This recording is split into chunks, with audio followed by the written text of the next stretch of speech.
We'll call this regular city council meeting to order on May 20th, 2024 at 6 p.m. Roll call, please. Mr. Eimer? Present. Mr. Bateman? Present. Mr. Sanders? Present. Mrs. McClellan? Present. Mr. Parrott? Present. Mr. Downs? Present. Mrs. Ross? Present. Mrs. O'Donoghue? Present. Please stand for the Pledge of Allegiance. Pledge allegiance to the flag of the United States of America and to the republic for which it stands, one nation, under God, indivisible, with liberty and justice for all. Okay. Does anybody like to speak under public participation this evening? Okay, for the record, there is no public participation. That brings us to the consent agenda. This evening, it consists of 5A, payment of bills, and 5B, approval of minutes, April 9th, 2024, Committee of the Whole meeting. 5C, approval of request from Lincoln Community High School to close various city streets on Friday, September 27th, 2024, from 2:15 p.m. until 3:30 p.m. for the homecoming parade. And 5D, approval of request for Carroll Catholic School Field Day to close the 100 block of 4th Street on Friday, May 17th, 2024, from 8:20 a.m. until 2:30 p.m. Move to approve. Second. Alderwoman O'Donoghue made the motion. Alderman Sanders second. Discussion? Roll call, please. Mr. Sanders? Yes. Mrs. McClellan? Yes. Mr. Parrott? Yes. Mr. Downs? Yes. Mrs. Ross? Yes. Mrs. O'Donoghue? Yes. Mr. Eimer? Yes. Mr. Bateman? Yes. Next item is 6A, Ordinance 1-28 of the Lincoln City Code titled Code Enforcement Officer. Move to approve. Second. Alderwoman McClellan made the motion. Alderwoman O'Donoghue second. Discussion? It was Rhonda, correct? Did you make the motion? Mm-hmm. Oh, I'm sorry. No, I seconded it. For the record, Ms. Rolfs second the motion. I'm sorry. Any further discussion? Roll call, please. Mrs. Ross? Yes. Mrs. O'Donoghue? Yes. Mr. Eimer? Yes. Mr. Bateman? Yes. Mr. Sanders? Yes. Mrs. McClellan? Yes. Mr. Parrott? Yes. Mr. Downs? Yes.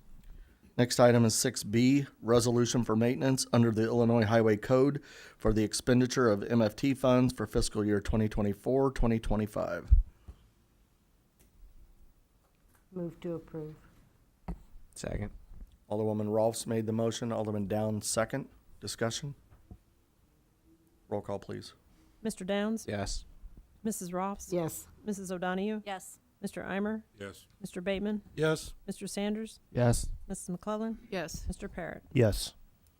Next item is 6C, ordinance annexing certain territory to the city of Lincoln, Illinois, Lincoln Industrial Park. Move to approve. Second. Alderman Sanders made the motion. Alderwoman O'Donoghue second. Discussion? Roll call, please. Mrs. O'Donoghue? Yes. Mr. Eimer? Yes. Mr. Bateman? Yes. Mr. Sanders? Yes. Mrs. McClellan? Yes. Mr. Parrott? Yes. Mr. Downs? Yes. Mrs. Ross? Yes. Okay, next up is item 8A, City Treasurer's Report for April 2024. Treasurer Conzo. Thank you, Mayor. You've all received copies of this, and I'll go through it here briefly. You'll notice that the general fund balance at $3,964,000 plus is considerably lower than it was a month ago. But if you look at the end of April of 2023 and 2022, 2021, and 2020, the same is also true. And the reason for that is that there are a lot of bills that are paid at the end of the year.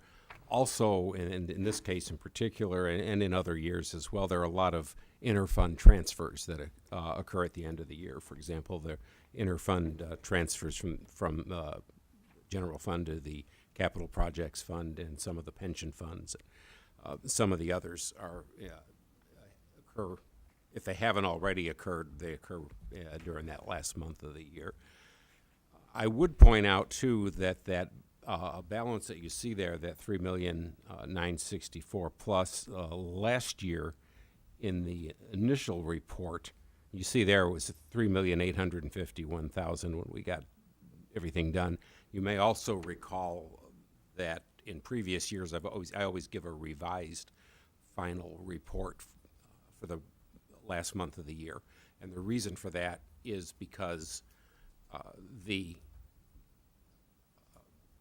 way the calendar falls has an effect on it. But the reason that I do that is there are a lot of bills that we pay after the first of the month, during the month of May, during the first half of the month of May for the previous fiscal year. So those checks are dated April 30th. Last year, the first meeting of the month, the second meeting of the month was May 15th. This year, today it's May 20th. So we were able to pay a lot more of those bills from last year in that usually those last few days, right around the 15th through the 20th is when we just try to wrap up the previous fiscal year. And we did so again this year. So that total that you see there, that $3,964,000 is going to go down, but it's going to go down by about, I think, $43,000, be about $3,926,000, something like that. So you won't see the decrease that you did last year. Last year we went when I gave the initial report, it was $3,932,000 plus, and then when we got all finished, it was $3,851,389. This year, you see, it's what it is. It's actually going to be reduced by $37,549. So it'll get it down to around $3,926,000. So the decrease between this report and the final report won't be as great as it was last year, and it's the timing of the meeting.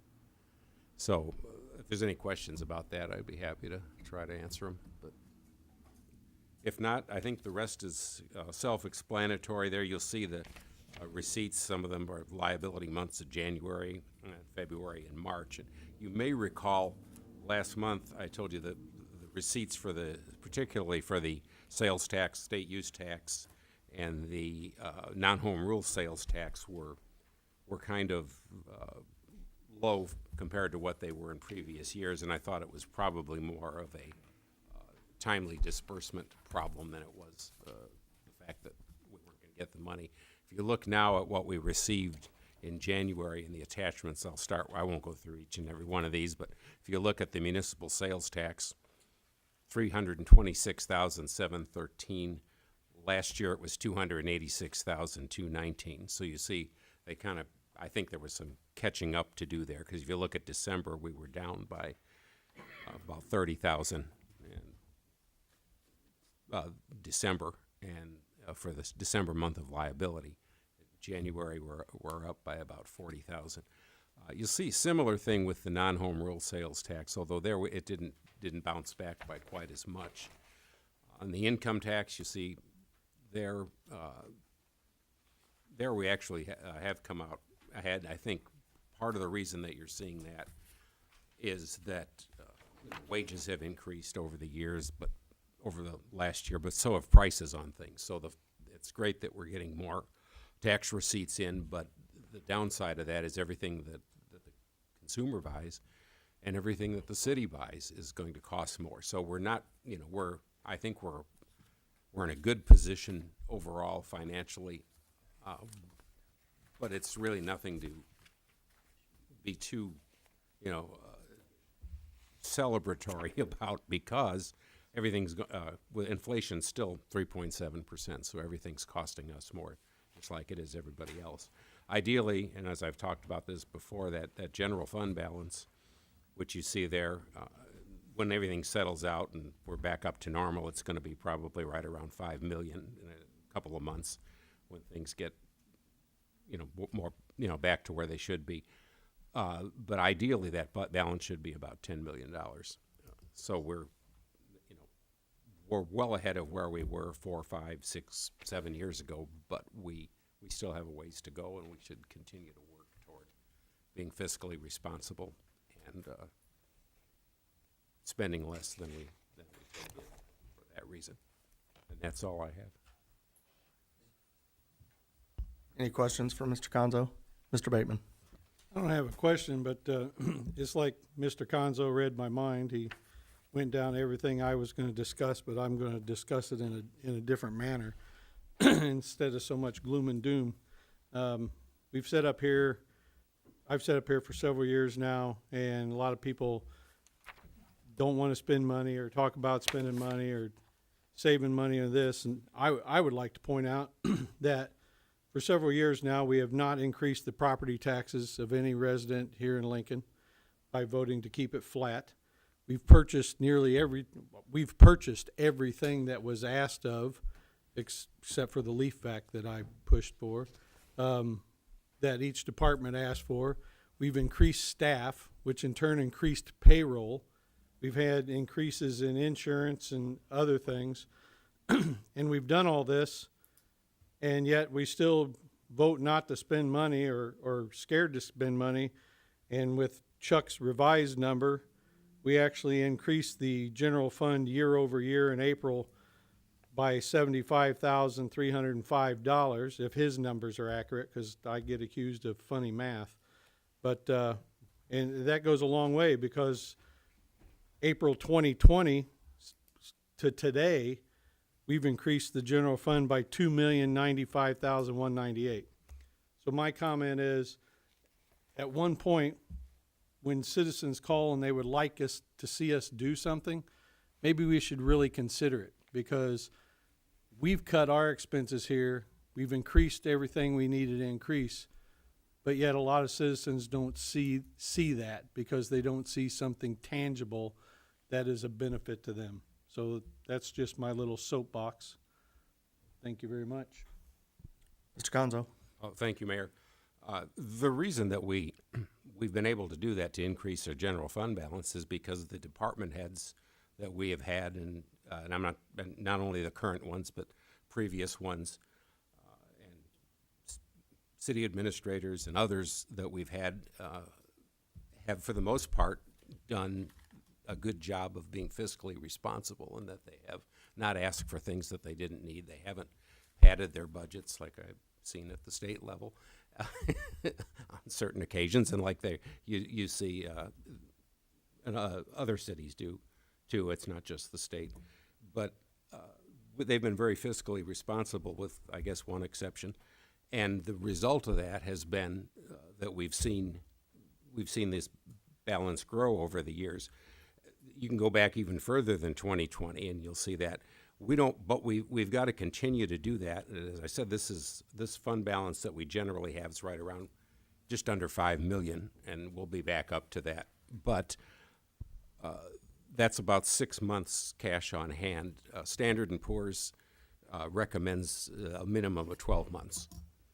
And we should strive for that. And you think, well, why do we care what Standard & Poor's? Well, they do the bond rating. And so if you're going to go out and issue bonds, it becomes a matter of how much interest you're going to pay on that bonds. And that makes a huge difference in what that amortization schedule is going to be like over a 10-year, 15-year, or usually 20-year course of repayment of those bonds. So the fact that we've had people that have done a good job of containing their spending and living, coming in under budget every year, is great. But we need to stay the course on that, and continue the work that we're in, and continue to build that up for the reasons I've stated. The other thing we need to take into consideration, and I've mentioned this before, and I'll talk more about it in 2 weeks and probably after that, is the funding of the police and fire pensions. And I know we don't want to go down that today, but those are terribly underfunded. We're better positioned than some places are, but we're not in the position we should be in, and we need to work toward that. And in order to do that, we're going to have to make more money available for those pension funds, and that should be main priority, in addition to the other obligations that the city has and the things that the city needs to spend money on that Alderman Bateman has described that we've done over the past several years.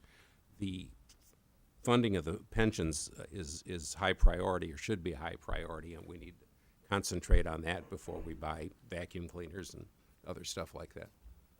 Alderman Parrott and then Alderman Eimer. Yeah, just a couple things. I think we've had some closures of some key facilities of late.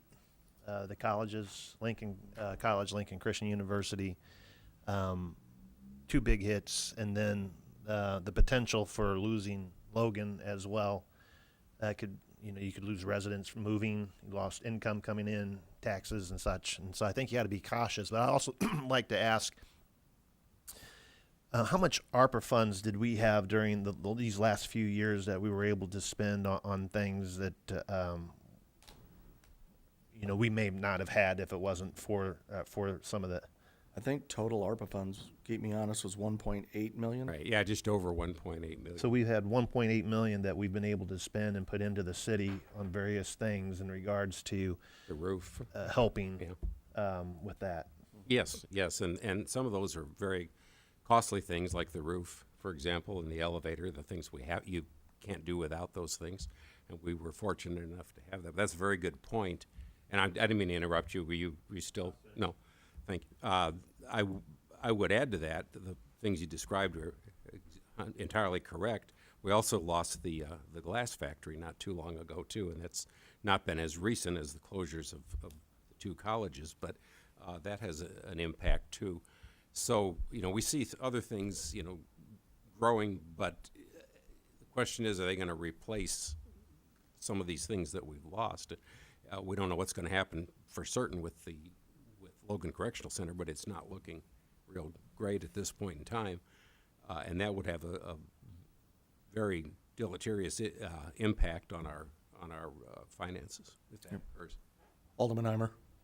I was just going to thank the treasurer for bringing that up about the pension again, because that is critical and that is all of our responsibility. So, thank you for bringing that up. You took the words right out of my mouth. Thank you. Okay. Any other questions for Treasurer Conzo? Okay, thank you, sir.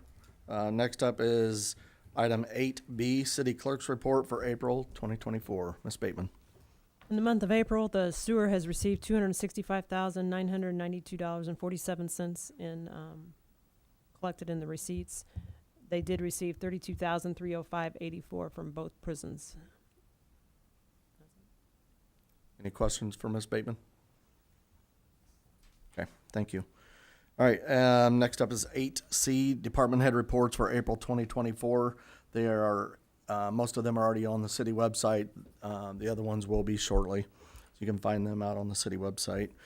Next up is 9A, approval of Veolia CPI contractual increase to $1,493,912.76 for fiscal year 2024-2025.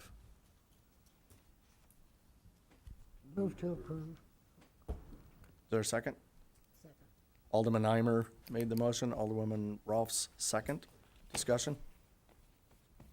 Roll call, please. Mrs. Ross? Yes. Mrs. O'Donoghue? Yes. Mr. Eimer? Yes. Mr. Bateman? Yes. Mr. Sanders? Yes. Mrs. McClellan? Yes. Mr. Parrott? Yes. Mr. Downs? Yes. Next item is 9B, approval of sludge, grit, and waste disposal in an amount not to exceed $150,000. Move to approve. Alderman Eimer made the motion. Alderwoman McClellan, second. Discussion? Roll call, please. Mrs. McClellan? Yes. Mr. Parrott? Yes. Mr. Downs? Yes. Mrs. Ross? Yes. Mrs. O'Donoghue? Yes. Mr. Eimer? Yes. Mr. Bateman? Yes. Mr. Sanders? Yes. Next item is 9C, approval of repair of blower building Caterpillar generator repair in an amount not to exceed $51,070.14. So moved. Second. Alderman Eimer made the motion. Alderman Parrott, second. Discussion? Roll call, please. Mr. Parrott? Yes. Mr. Downs? Yes. Mrs. Ross? Yes. Mrs. O'Donoghue? Yes. Mr. Eimer? Yes. Mr. Bateman? Yes. Mr. Sanders? Yes. Mrs. McClellan? Yes.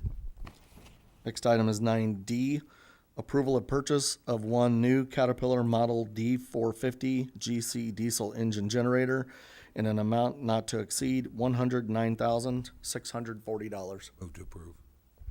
Second. Alderman Eimer made the motion. Alderman Downs, second. Mr. Bounds. So on this one, I appreciate the approval or attempt to here, but I would really like a motion to table this. Caterpillar and an electrical contractor will be on site the 28th. If you remember right from last week when we discussed this, this is the purchase price, not including the Sourcewell discount or installation. So we should have a fully fleshed project or product to show you guys a little bit after the 28th. So I think if we just table this to the next voting session, should be able to get you guys harder numbers, information, and timelines. Okay, is there a motion to table? I move to table item C, the approval of the 9D. Caterpillar generator. 9D. I mean 90. Second. I don't have my glasses. It's okay. Okay. I got the Caterpillar. Ms. Rolfs made the motion to table. Ms. O'Donohue, second. Mr. Eimer? Good. Okay. Any other discussion on the motion to table? Roll call, please. Mrs. O'Donohue? Yes. Mr. Eimer? Yes. Mr. Bateman? Yes. Mr. Sanders? Yes. Mrs. McCullen? Yes. Mr. Parrott? Yes. Mr. Downs? Yes. Mrs. Ross? Yes. Okay, next item up is item 9E, approval of the purchase and installation of a new landfill attendance building from Countryside Barns of Eureka in an amount not to exceed $15,000. Second. Alderman Eimer made the motion. Alderwoman O'Donohue, second. Discussion? Roll call, please. Mrs. O'Donohue? Yes. Mr. Eimer? Yes. Mr. Bateman? Yes. Mr. Sanders? Yes. Mrs. McCullen? Yes. Mr. Parrott? Yes. Mr. Downs? Yes. Mrs. Ross? Yes. Next is 9F, approval of the purchase of the Hustler Super Z commercial mower from Bees Cub Cadet in an amount not to exceed $15,832. Move to approve. Second. Alderwoman O'Donohue made the motion. Alderman Eimer, second. Discussion? Roll call, please. Mr. Eimer? Yes. Mr. Bateman? Yes. Mr. Sanders? Yes. Mrs. McCullen? Yes. Mr. Parrott? Yes. Mr. Downs? Yes. Mrs. Ross? Yes. Mrs. O'Donohue? Yes. Okay, next up is 9G, advising consent to the mayoral appointment of Joe Meister as police chief. Move to approve. Second. Alderwoman McClellan made the motion. Alderman Sanders, second. Discussion? Roll call, please. Mr. Sanders? Yes. Mrs. McCullen? Yes. Mr. Parrott? Yes. Mr. Downs? Yes. Mrs. Ross? Yes. Mrs. O'Donohue? Yes. Mr. Eimer? Yes. Mr. Bateman? Yes. Next item is 9H, advising consent to the mayoral appointment of Aaron Johnson as fire chief. Move to approve. Second. Alderwoman O'Donohue made the motion. Alderman Sanders, second. Discussion? That is Ty. We have to use his real name. But Yeah, I think I know him though. yeah. Okay, roll call, please. Mr. Sanders? Yes. Mrs. McCullen? Yes. Mr. Parrott? Yes. Mr. Downs? Yes. Mrs. Ross? Yes. Mrs. O'Donohue? Yes. Mr. Eimer? Yes. Mr. Bateman? Yes. Next up is 9I, advising consent to the mayoral appointment of Walt Landers as street superintendent. Move to approve. Second. Alderman Sanders made the motion. Alderwoman O'Donohue, second. Discussion? Roll call, please. Mrs. O'Donohue? Yes. Mr. Eimer? No. Mr. Bateman? Yes. Mr. Sanders? Yes. Mrs. McCullen? Yes. Mr. Parrott? Yes. Mr. Downs? Yes. Mrs. Ross? Yes. Next up is 9J, advising consent to the mayoral appointment of Wes Woodhull as building and zoning officer. Move to approve. Second. Alderman Sanders made the motion. Alderman Downs, second. Discussion? Roll call, please. Mr. Downs? Yes. Mrs. Ross? Yes. Mrs. O'Donohue? Yes. Mr. Eimer? No. Mr. Bateman? Yes. Mr. Sanders? Yes. Mrs. McCullen? Yes. Mr. Parrott? Yes. Okay, next up is item 10. This is the oath of office of the department heads, and we will start with Chief Meister.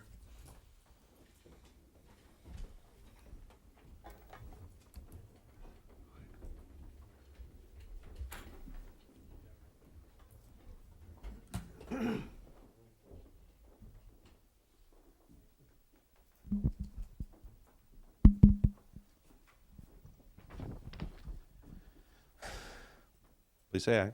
I, Your name, Joseph Meister, and repeat after me.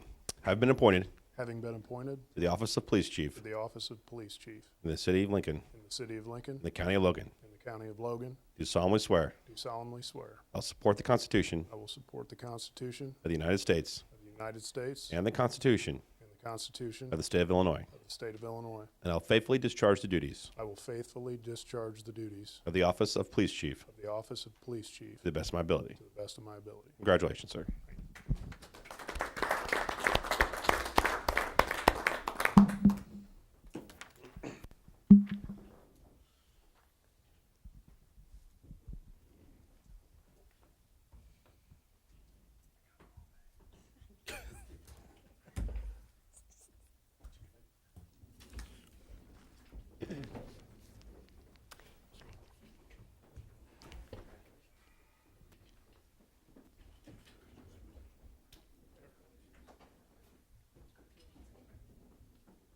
Okay, we will, yeah, we'll do ties next week.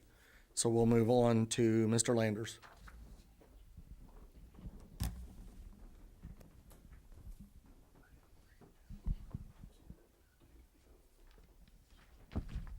Please say aye. I, Your name Walt Landers, and repeat after me. Have been appointed having been appointed to the office of Street Superintendent to the office of Street Superintendent in the City of Lincoln, in the city of Lincoln, the County of Logan, the county of Logan, do solemnly swear do solemnly swear that I'll support the Constitution that I will support the Constitution of the United States of the United States and the Constitution and the Constitution of the State of Illinois, of the state of Illinois, and I'll faithfully discharge the duties and I'll faithfully discharge the duties of the office of Street Superintendent of office of Street Superintendent to the best of my ability. to the best of my abilities. Congratulations, sir. Thank you.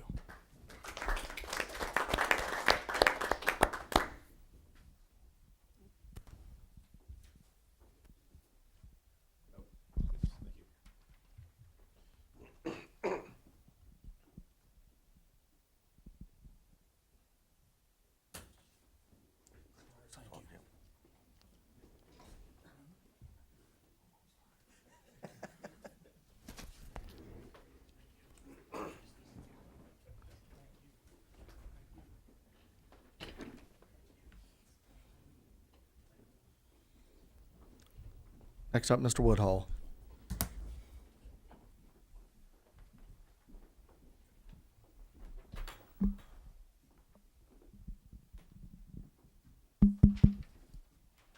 Please raise your right hand. Say aye. Aye. Your name Wes Woodhull, and repeat after me. Have been appointed having been appointed to the office of Building and Zoning Officer to the Office of Building and Zoning Officer, in the City of Lincoln the City of Lincoln, and the County of Logan. the County of Logan, Do solemnly swear do solemnly swear I'll support the Constitution I will support the Constitution of the United States of the United States and the Constitution and the Constitution of the State of Illinois, of the State of Illinois. and I'll faithfully discharge the duties Faithfully discharge the duties of the office of Building and Zoning Officer of the Office of the Building Zoning Officer to the best of my ability. to the best of my ability. Congratulations, sir.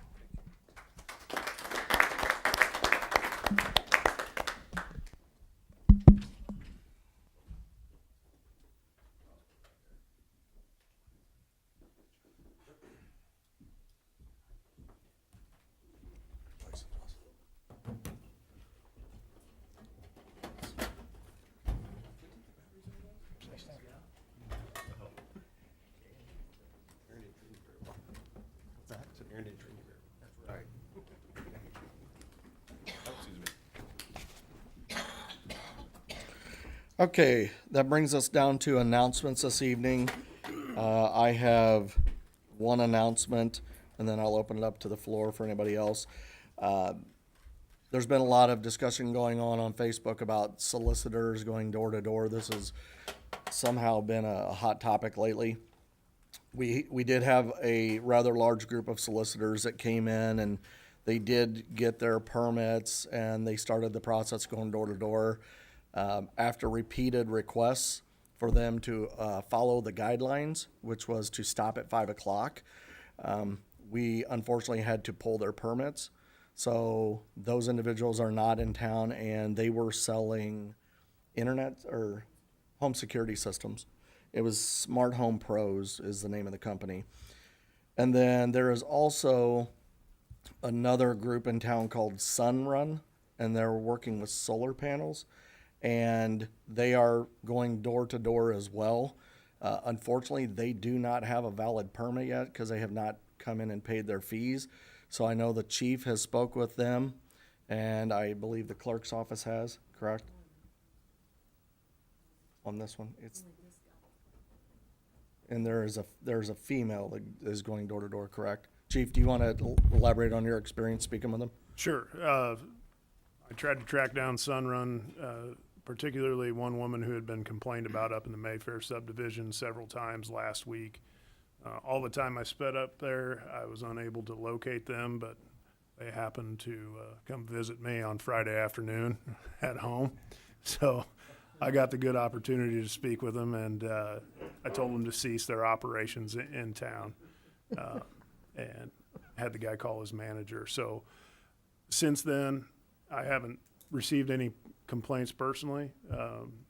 Nobody's called me about them in town, so I think we got it stopped there.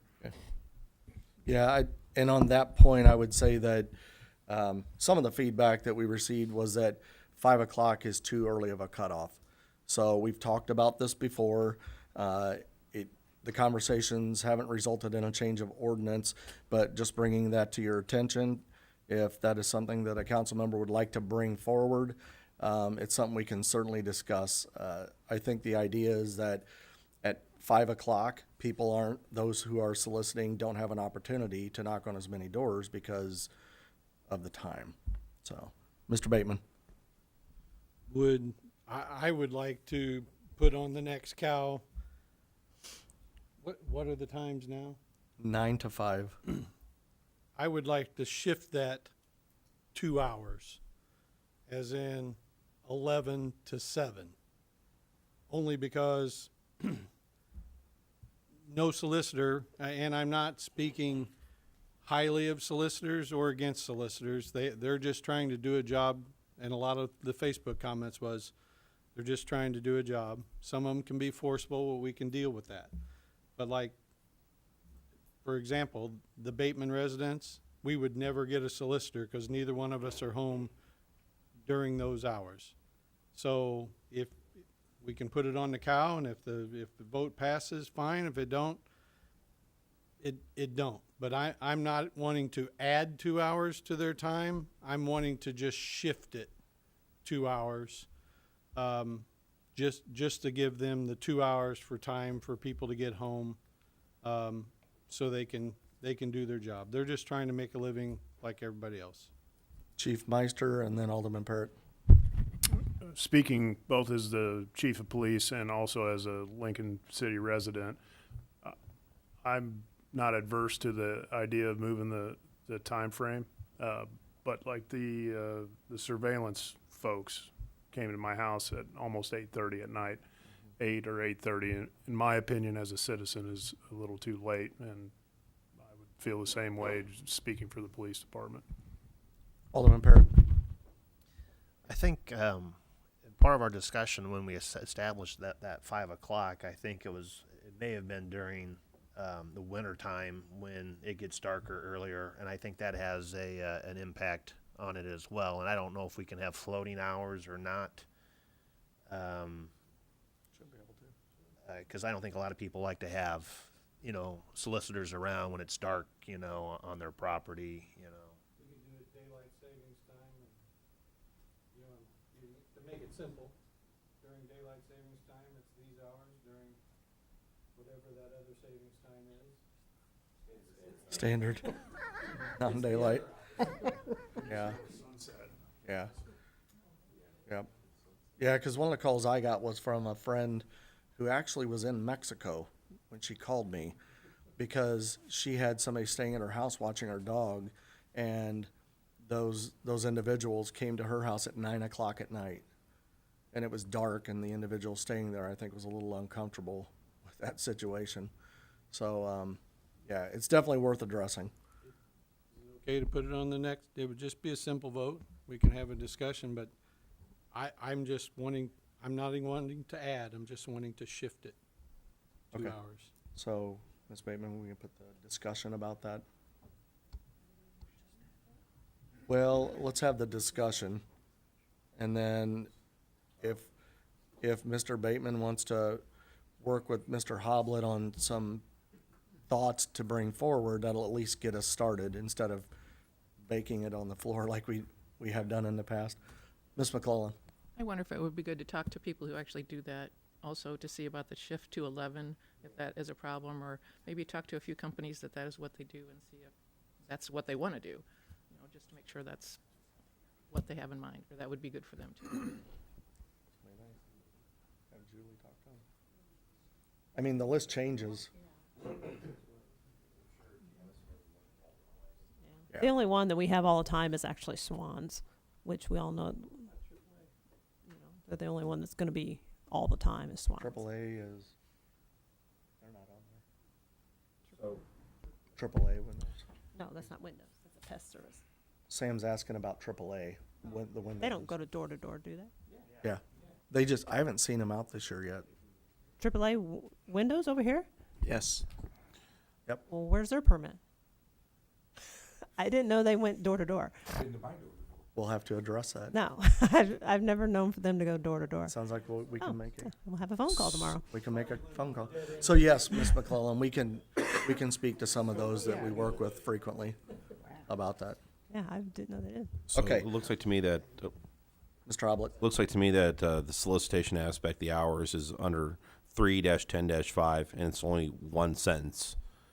Is the solicitor shall only operate the city of Lincoln between the hours of 9 a.m. to 5 p.m. So making changes to that should not take of any great effort, so.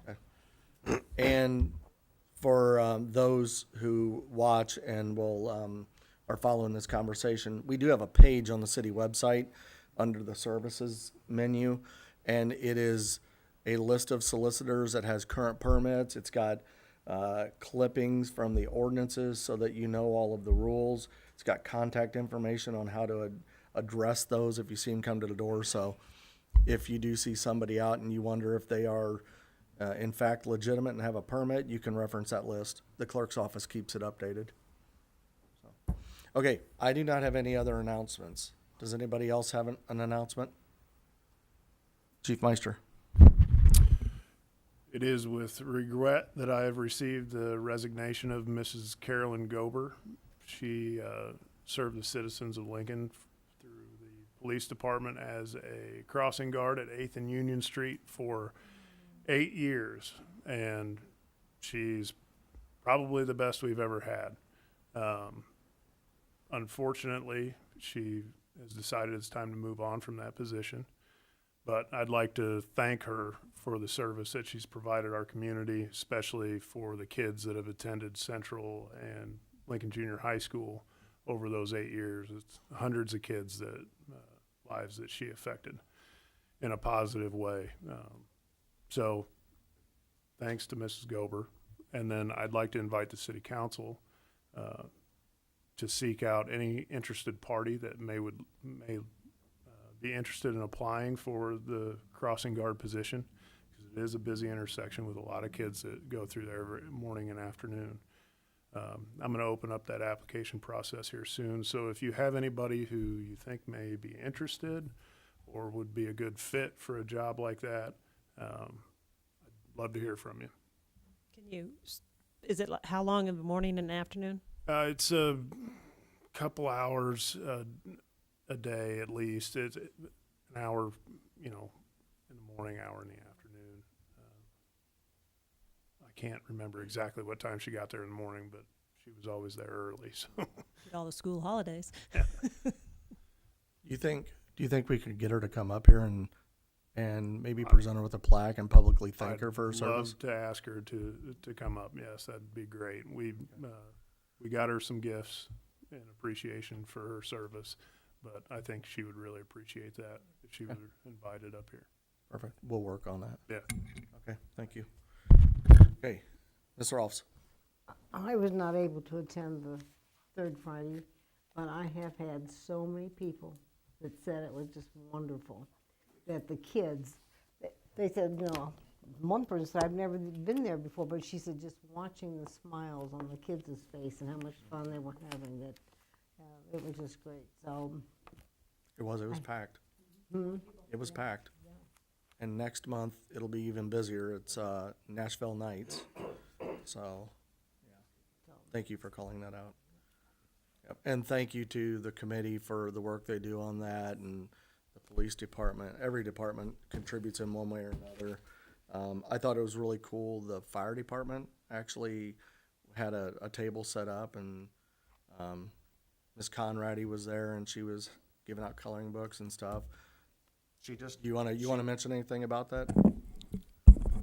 Yeah, Savannah Conrady volunteered to go out there and distribute some coloring books and some cups and even fire helmets and things like that. And I know a lot of the kids really love that, and they always dig that. So I think it's a positive vibe for them, and I think everybody that got a hat and a coloring book enjoyed it. So there you go. Nice. One of the people even asked about volunteering.